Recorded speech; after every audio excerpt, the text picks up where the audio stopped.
Oh, you're back. And so am I, for part two of the contract. We are, I guess, about close to halfway through the play already. Um, Eddie has just fired his gun at the ceiling, surprising Arthur because Arthur thought that he, being the author, had written all the bullets out of Eddie's gun. But apparently it's not that simple. And Eddie says, "You can't get away from me, Artie. There really ain't all that much narrative distance between us anymore. All the time you was writing about me, I've been standing in back of you, watching and learning. I'll always be here looking over your shoulder, looking out for you. We have grown close over the years, haven't we, Eddie?" "That's right, Artie. Closer and closer." "Like brothers."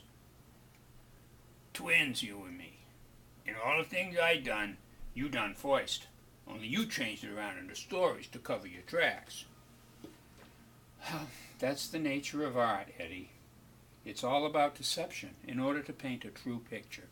There's more truth in art than in life. The worst conceivable fictional world, no matter how dark or seedy, is a truer and better place to live than the non-fictional world. You should be thankful that you are what you are. You don't have to live in the non-fictional world." Eddie holsters his gun. "Geez, Artie, you're creeping me out here. You ought to get out more." A writer looks high and low for one little grain of truth, and if he's ever lucky enough to find it, he tells it as fiction and tries to keep that grain of truth to protect it from the corruption of the non-fictional world. More often than not, he doesn't succeed. Any crime in that, Eddie? "You asking me, Artie, 'cause I ain't the writer. You are. If you was asking me, I'd say that all them stories you wrote was just to fool yourself. It never works in the end." "The end? How profound. Such dramatic manner of expression is beyond the boundaries of your character, Eddie. Stay within your limits." "Every story's got an end, but there's only one story that's got the greatest ending, that's true all the way through, and that's the greatest story that ever happened. Now," he pulls his gun and he, "word for word this time, and no funny stuff, 'cause I'll be watching."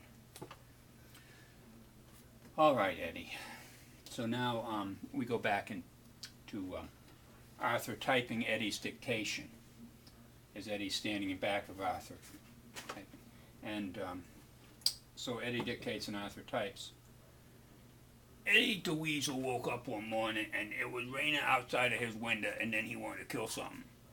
Especially there was this one guy that killed this girl that took the tickets at the movie theater and walked with a limp, and she never looked at nobody. After work, she limped straight to her little apartment over the drugstore and her parakeet, and the guy was waiting. First he killed the parakeet, and then he killed her.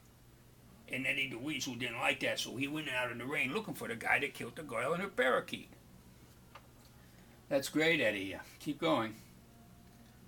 "Eddie was after the guy, and the guy knew that, so he was trying to get out of town. So Eddie tailed the guy and caught him at the bus station and followed him into the toilet. Eddie had to go too, so he walked up to the urinal, and he's standing there next to the guy, and they're standing there, both of them, having a leak like they was twins. The guy recognized him and tries to get away. Then Eddie shoved him into one of the stalls, and the guy in the next stall sitting there with his pants down. That guy don't even move because he don't want nothing to do with any of this what's going on right there in the stall next to him.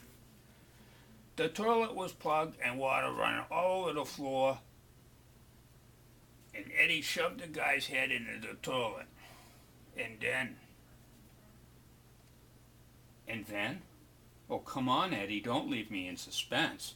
What happened next?" "You ready for this?" "Yes, tell it." "The next thing is this. Eddie pulled his heater and popped the guy 39 times, end of story." "That's it? End of story? It's, I'm overwhelmed, Eddie."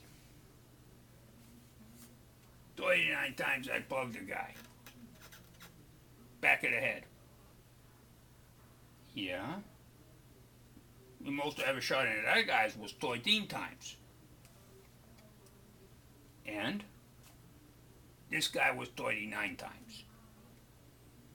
So that is what makes this the greatest story that ever happened. Well, I'll have to check to be sure, Eddie, but I'm nearly certain that in the entire history of the world's literature, nobody has ever been shot so many times. Therefore, the greatest story ever happened, what'd I tell you? And to think that all these years I thought I was the writer. But you, Eddie, have beaten me at my own game. I have to admit, it's terrific. When the editors see the title, The Greatest Story That Ever Happened, right away they'll see it's the story they've been looking for. I know I said some kind of rough things back there, but I know you, Eddie, and you know me, and we've always been friends. Like brothers, you and me. Twins. Besides, I need you. Where else am I going to find a story of this caliber? Nowhere, that's where. Now, the next step, Eddie, Arthur's getting drunk. I'm not Arthur, so I'm just... He's been drinking quite a bit. Yeah. The next step, Eddie, is get yourself on the next plane to Florida and wait there at Sunnyside. I'll put the finishing touches on this, go over the entire manuscript with a fine-tooth comb, and when that's done, say in a couple of weeks, well, I'll send it out to my agent, and then he'll start negotiating with the publishers and the movie people, and we'll get the marketing team in on it too, you know, and then in 6 months or so, the minute I hear, I'll give you a call in Florida. But I'm so excited about this project that I want to get working on it right away. So long, Eddie. Eddie just looks at his hand. That ain't the end of the story. What are you saying? It's a great ending. 39 times, it's brilliant. That was only the first chapter. It's a true story, so I gotta tell the whole thing in all its entirety. And it ain't done yet. Oh, God. Okay, Eddie, shoot. No, don't shoot. That was a joke, Eddie. Just a joke. Relax, for Christ's sakes. I mean, for crying out loud. Eddie puts his hands on Arthur's shoulders. Arthur is sitting in a swivel chair and swivels them back around to face the computer. And they resume the typing and dictation. Eddie dictating and Arthur typing. Chapter the second. Eddie the Weasel never worked without he had a contract. And there was a contract out on the guy that Eddie bugged. And Eddie wanted to make sure he had the right guy so he could collect on the contract. He fished the guy's wallet out of the guy's pants to make sure he didn't shoot some other guy. And he took out the guy's driver's license and seen that the mugshot on it was that of Eddie the Weasel himself. You're not going to go existential on me, are you, Eddie? At first, Eddie thought maybe the guy just looked like him, but he couldn't remember how the guy looked, and the guy's face was all blown off, so he couldn't tell that way neither. Eddie took another look at the license, and the name on it said, Eddie the Weasel. And the words jumped out at him like walking down the street and there was a big sign or something like that. How can this ever be, wondered Eddie to himself. This is the strangest thing and I feel so peculiar. Well, the only thing he could think of was that maybe the guy that put out the contract was up to some kind of funny business. Though just what the nature of that funny business might be remained a mystery to Eddie. Fantastic, Eddie. What a story! Oh, I particularly like the way at the ending, the way you leave the ending with it leaves the reader with a sense of mystery. It's genius, Eddie. Now, I'm going to go over the entire manuscript with a fine-tooth comb, and when that's done, that ain't the end. What the nature of that funny business might be remained a mystery to Eddie. So Eddie went to the airport and he got on a plane because he wanted to see the guy that put out a contract, find out what was going on. Then on the plane he started thinking about the guy he was going to see that put out the contract. And how Eddie'd always done all the guy's dirty work and never got nothing for it. And the guy was nothing but a weasel. that maybe put out a contract out on him and was trying to exterminate him. That him being Eddie himself. When Eddie the Weasel thought of all of these things and realized all of the funny business that was going on, then something changed inside of him, and he wasn't the same guy. And then he didn't want nobody call him a weasel no more after that. This whole story all happened in the same country, and that was good, because if he had to show papers, it'd be hard explaining how it was Eddie the Weasel that got on the plane in Miami, but Eddie the Enforcer got off in Boston. Eddie the Weasel was no more. But as to whether he died, I am lost. As to whether he died with a bullet in the back of the head in a toilet, or on a plane looking out the window at nothing, or in some other place and manner befitting his character or lack thereof, is something on which you, dear reader, may ponder. Great, Eddie, just great. You show a good writer's instinct by leaving the ending open, inviting the reader to speculate. It ain't done yet. Being that as it may, Eddie the Weasel was dead. To make matters worse, the cops were still after Eddie, for they recognized no distinction in either of the two Eddies, on account of the guy with his pants down out of stall told him Eddie shot the guy that killed the gimpy girl and her parakeet. Eddie wanted to get to the guy's house quick on account of the cops were closing in on him, because if the cops nabbed him first, then they weren't going to let him do what he was going to do. The door wasn't locked, but Eddie didn't want to disturb the guy, because the guy was a writer, and he was always being disturbed all the time. The guy was very disturbed. Nevertheless, Eddie the Enforcer opened the door and went in and put a gun to the guy's head and asked his question. Only the guy didn't say. Eddie knew that was going to happen, but it didn't matter because that was the right answer he wanted to know. He figured it all out on the way over there. He knew everything about the guy. All of the things the guy did that the guy didn't want nobody to know. And Arthur is pretty drunk now. Which brings us nearly to the present moment, I suppose. Look, Eddie, nobody's going to believe a word of this story of yours. No editor will read past the first paragraph. You want to know why? I'll tell you why. Because it lacks the sort of authenticity that good fiction must have. You see, Eddie, truth in fiction is not the same as non-fictional truth. Your story is too similar to non-fiction. Now, you've always been sheltered from the harsh realities of non-fictional life, but I think it's time you knew. Non-fictional people lie, cheat, kill, and will look you in the eye and smile as we're doing it. Half the time we don't even realize we're doing it, because we are such good liars we even fool ourselves. These supposedly true stories people tell each other every day, the stories we tell ourselves, the mythological stories which form the foundation of all the institutions of non-fictional society. The entire non-fictional world. None of it's true, Eddie. None of it's real. And nobody cares. I suppose you think I'm being too, what is the word? You're too introspective, Artie. Where do you get all these words, Eddie? You really don't know how to use them. All they do is confuse you.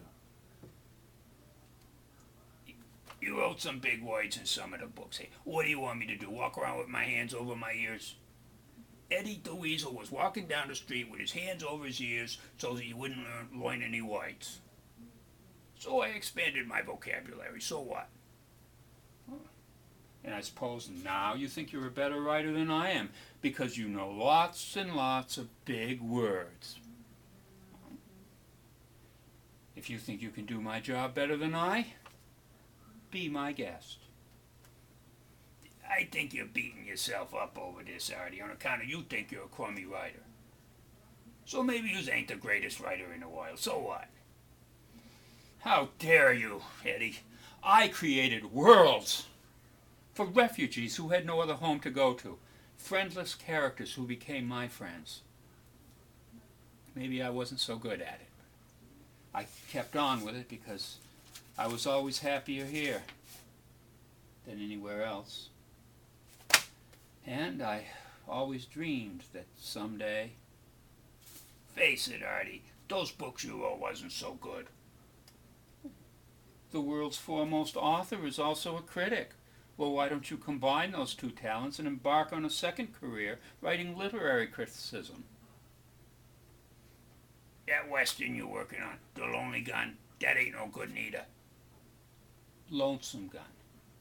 You could at least get the title right. All of those books you wrote was no good.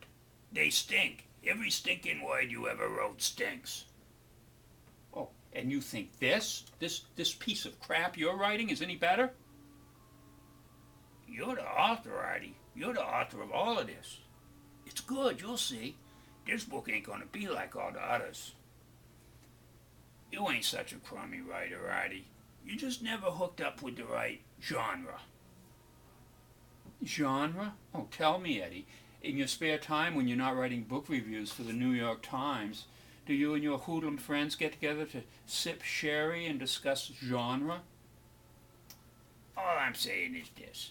Everything you wrote, all of them stories, that was just you trying to hide yourself for your crimes. Only you never hurt yourself in a proper manner, 'cause you was the guy getting killed and you was also the killer. Working both sides of the contract. You was the cops, the judge, the jury. You don't ever get a good trial that way, Artie. The people who had to live with you, like Sylvie, they're the ones ended up taking the heat. You killed yourself over and over again in your stories. Only it was never really you, only some character. And then you killed Sylvie. No, I never. Day after day, you built her hopes up and tore them down again and again. She was a nice girl, Artie. She wanted a little baby, and you said, as soon as my first book contract comes true. And you kept telling her that until it was too late. And then when you and her was going to go on that cruise, you gave her sister your ticket because you was working on a story and you thought you was about to break through. You thought she was always disturbing you so she could never write nothing, but you never wrote a word that was any good all the time she was gone on the cruise. And you sat in that chair and heard her crying way out there in the middle of the ocean, and she cried all the time she was gone. You was just a lousy writer that lived no life and had no ideas. And every time Sylvie laughed, it reminded you of all of that. And so you'd do or say something to make her shut up or make her cry. And that made you feel even worse. And you just sat there at the Smith Corona and then the word processor and then the computer. All of those years for nothing but wasting your life and hers with your hands over your ears, but you couldn't block out her crying. And you didn't do nothing but put out fictional contracts on yourself that nobody ever collected on. You always weaseled out. And that's why you never wrote a great story. You kept sending them out to publishers and nothing happened. I thought for sure that Lead for Louie would put us on the map, Eddie. And then I'd be a better husband to Sylvie. Sometimes I wonder if the editors even read all of it. They never read a word of it. Well, you mean they just threw it in the trash? Poof, just like that? Poof, just like that. They never even opened the envelope. I suspected as much. I just could never let myself think about it. Eddie puts his hand on Arthur's shoulder and bends close. All the time you was trying to write mysteries or westerns, you never found the right genre. And what might that genre be? Since you seem to be the literary expert. It's the one by which yous is going to meet all of the times of the contract. The true confession story. Well, it shows how little you know. I did try writing some of those when I was young. There used to be all these magazines, True Romance, Modern Confessions, True Love Stories, scads of them on the newsstands. The formula was to write a seemingly true story from first-person point of view in which the narrator relates a tale of crime, guilt, repentance, and redemption. Oh, that genre went out many years ago, Eddie. Nobody writes or reads them anymore. But that's just the thing, Artie. What do you mean, Eddie? You always said that the perfect story could never be written on account of the person that wrote it would always end up weaseling out somehow by the time they got to the end. Why, yes, it always happens somewhere along the way. The truth slips away, weasels away from us. While it's actually we, or a part of our human nature, that weasels away from it. And since a story must be about human nature and told from human nature, there's no getting around it. We deceive ourselves, assign the noblest of motives to the basest of our actions. But if it's a true story, and the guy in the story's a real guy that's got to confess all of his crimes and take all of the heat himself, then there ain't no way he gets to weasel out at the end. That's the perfect story. Therefore, the greatest story that ever happened. I've always wanted that true story, a true in the sense that it looks life straight in the eye with no self-deception or excuses, and that makes a simple but powerful, ego-free statement at the very end. Pure art in the truest sense, a seamless melding of art and life. That would be the greatest story possible. It's been my main goal since the beginning. Well, you got your call and I got mine. But what we both want is kind of the same thing. Every time I kill a guy, I gotta kill him again and again, but he's never really dead. I hit him like this, bam, bam, bam. And he just sits there looking at me. He's me and he ain't. He's dead and he ain't. I don't know. If I'm gonna kill a guy, for once I want that guy all the way dead the first time. It just occurs to me, Eddie, you've never really killed anyone, have you? Your victims have always been fictional characters. I think that maybe what you really want is not to kill, but to live. And even though I never taught you this in our books, you instinctively know that to become a living thing, you must kill a living thing. But you can't know the price that living exacts, Eddie. In the non-fictional world, you need to have, I don't know if it's courage or dishonesty or blind faith or blind ignorance. You have to hold on to false hopes and the illusion of undying love, because that's about all that living people have to get out of bed in the morning. To fully live in the non-fictional world means unwittingly breaking the hopes and dreams of those closest to you and having your own hopes and dreams broken.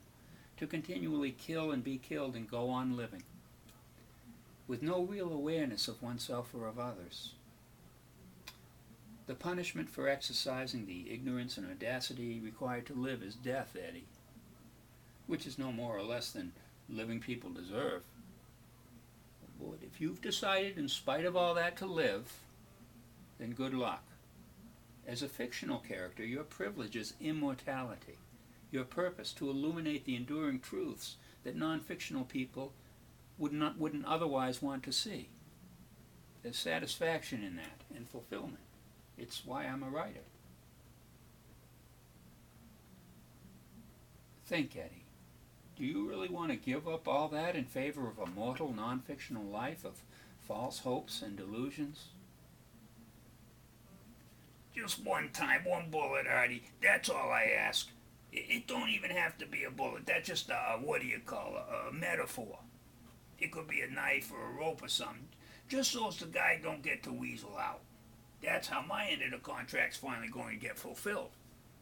And yous wants to write a great story, only you ain't done that yet. See? It's the contract. What we have here is a win-win situation, Artie. Finally, for the first time, we both get what we want. Contract fully fulfilled for both of us and the story. Yes, Eddie, I think I'm beginning to see. I worked out every angle on the plane coming up. Trust me, Artie. Finish the story and the nickel will drop and it'll all make sense.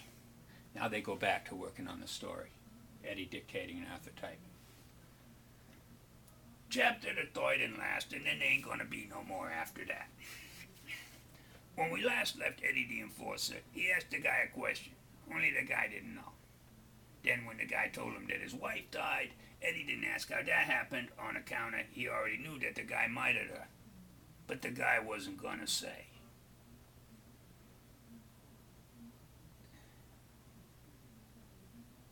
We've already covered all that, Eddie. In the story, the character Eddie the Enforcer said that the other character killed his wife, in the sense that he was perhaps not always as kind to her as he might have been. He killed her, if at all, only in a metaphorical sense. I forget the guy's name. The character. You know, the guy that killed his wife with all the metaphors. What was his name, Artie? It's just a story. It's a story. He never literally killed. Eddie grabs Arthur's hair and pulls his head up from the desk. And he's holding on to Arthur's hair. There's a contract out on him. We've got to make certain we've got the right guy, or we don't collect on the contract. The cops are on him, too. They're on the way, so we don't got a lot of time, neither. Eddie extracts Arthur's wallet from Arthur's pocket and holds it up to Arthur's face. Is that the guy? Arthur doesn't answer. He drops the wallet. He picks a framed photograph of Sylvie from the desk and holds it to Arthur's face. Is that the girl the guy killed? Did he murder her? Arthur swipes the picture and knocks it to the floor. She fell down the basement stairs. She tripped over the cat. He was in here writing and he heard the crash. If he was in here, then how'd he know she tripped over the cat? What really happened to her, Artie? What did the guy do?